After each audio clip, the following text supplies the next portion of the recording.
Assalamualaikum warahmatullahi wabarakatuh. Bismillahirrahmanirrahim. Alhamdulillahirrahmanirrahim. Salatu wassalamu ala asyrofil anbiya'i wal mursalin. Amma ba'du. Yang terhormat Bapak Kiai Sunardi Fadlan selaku pengampu mata kuliah metode dakwah serta seluruh teman-teman kelas PAIF yang saya cintai. Halo teman-teman semuanya, pada kesempatan yang berbahagia ini kita akan belajar tentang dakwah kontemporer. Pada kesempatan yang saya akan bahas ini, nanti saya akan dibantu oleh saudara Mas Priyadi dan juga saudara Mas Rizky Imron Kurniawan. Untuk yang pertama yang akan saya bahas itu adalah tentang hambatan dakwah, yang mana ada dua, yaitu internal dan juga eksternal. Untuk yang internal itu teman-teman semuanya, bahwasannya hambatan dakwah yang pertama yang dari dalam diri sendiri itu adalah tentang kualitas ilmu seorang dai. Nah, maksudnya bagaimana? Maksudnya itu adalah ilmu yang dimiliki oleh seorang dai itu kira-kira belum terlalu banyak lah, katakanlah baru menguasai beberapa ilmu. Ini menjadi salah satu faktor internal yang mana dapat mengganggu kualitas dakwah seseorang, seperti itu. Oleh karena itu untuk menjadi dai ini ilmu itu menurut saya sangat sangat penting sekali, seperti itu. Terus yang kedua, hambatan dakwah internal yang kedua itu ketika menyampaikan itu terkadang tidak sesuai dengan teori. Nah, maksudnya ini begini, terkadang kan ada seorang dai itu yang diundang pada acara katakanlah Maulid Nabi atau acara peringatan hari Islam lainnya. Nah, di sini kadang-kadang itu apa yang disampaikan oleh seorang dai kepada matu itu tidak sesuai dengan materi apa yang harusnya beliau sampaikan. Katakanlah di situ Maulid tapi beliau memasukkan ranah-ranah politik. Lah, ini menjadi sebuah permasalahan internal tersendiri bagi dalam diri seorang dai, seperti itu. Padahal seharusnya ini tidak boleh, karena yang harusnya disampaikan itu tentang Maulid Nabi, ya seorang dai itu harus profesional untuk menyampaikan itu. Terus yang ketiga, masalah internal itu adalah metode penyampaian dakwah. Jadi begini teman-teman semuanya, ketika kita mau berbicara kepada audien, katakanlah orang lain ataupun siapapun, kita harus menggunakan sebuah metode penyampaian, yang mana metode penyampaian itu harus bisa membaca bagaimana nanti seorang para mat'u itu bisa paham dengan cara kita berbicara. Contohnya ya seperti ini, contohnya saya tidak melihat kamera terus menerus saja. Ini sebuah metode penyampaian saya biar teman-teman kalau melihat itu ya asik, seperti itu. Ya teman-teman, kalau yang tadi itu adalah hambatan internal, sekarang kita ke hambatan eksternal. Untuk hambatan eksternal ini yang pertama adalah tentang media dakwah yang digunakan. Nah, jadi teman-teman di era yang seperti ini kita menyampaikan dakwah itu bisa melalui media apapun, baik melalui televisi, radio, handphone, Zoom, intinya virtual itulah.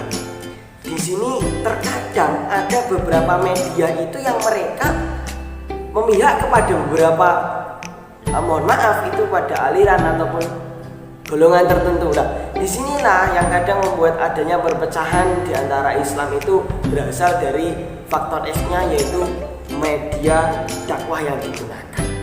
Selanjutnya yang kedua itu adalah tentang ini, media massa tidak berpihak pada dakwah.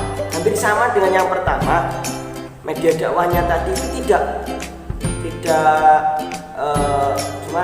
sepemahaman lah. Maksudnya ada beberapa media lah. Di sini diperlukan sebuah sharing diri untuk bisa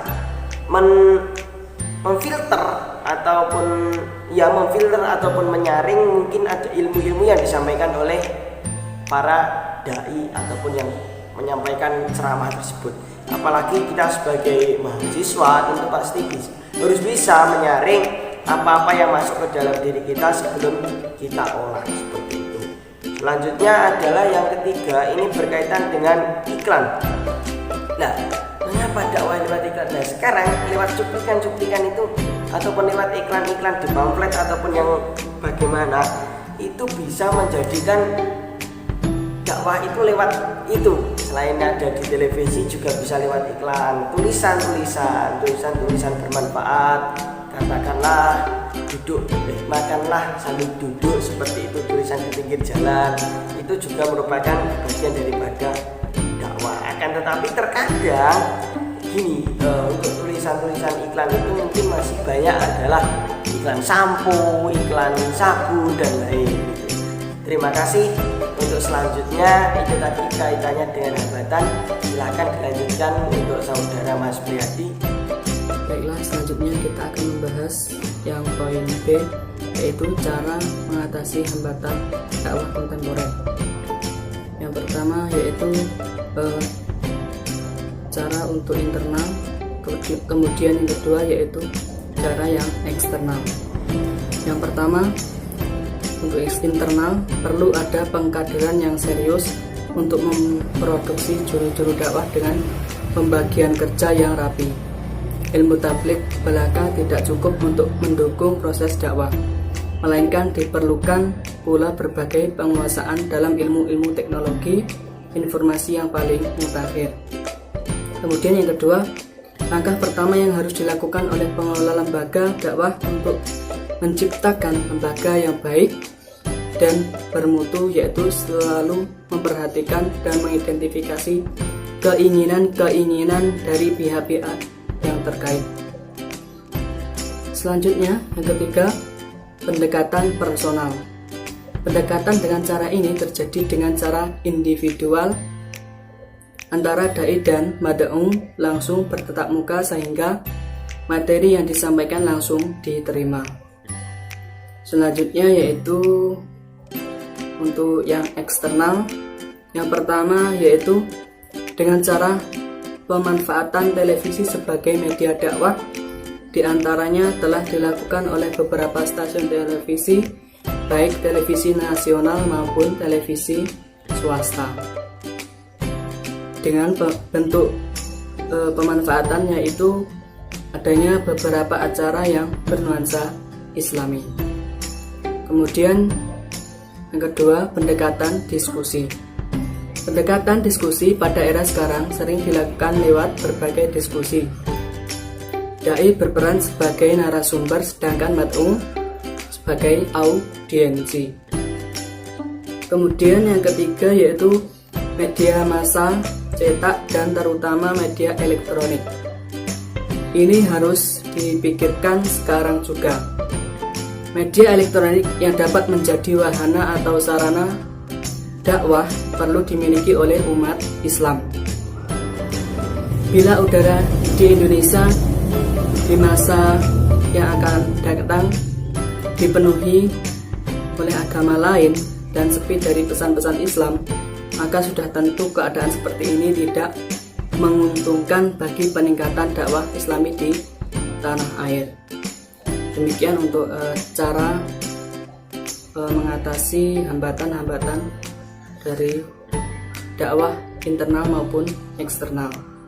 Selanjutnya untuk yang poin C akan disampaikan oleh Mas Wawan. Melanjutkan dari pembahasan makalah tentang metode dakwah kontemporer, melanjutkan dari Mas Priyadi dan Mas Febrianto. Saya akan menjelaskan tentang pengaplikasian dakwah kontemporer. Yang pertama, dakwah kontemporer meliputi dari dua aspek. Yang pertama, aspek visual, dan kedua, aspek verbal. Aspek visual juga terdiri dari dua macam. Yang pertama, 2 dimensi dan 3 dimensi. 2 dimensi merupakan sejenis dakwah yang memakai dengan penglihatan, yang memanfaatkan sebagai sebagai dari media massa yang menggunakan dua dimensi atau bisa dikatakan dengan cara dilihat. Yang pertama ada poster atau plakat namanya, yang artinya karya seni atau desain grafis yang komposisi huruf di atas kertas berukuran besar. Yang kedua, televisi. Televisi itu merupakan sarana media massa yang juga dapat digunakan sebagai dakwah kontemporer pada masa ini. Yang ketiga, film atau media audiovisual atau disebut video juga bisa. Film ini bisa digunakan sebagai dakwah di masa kini, ya dengan cara memuat nilai-nilai keagamaan Islam, ya seperti itu. Sedangkan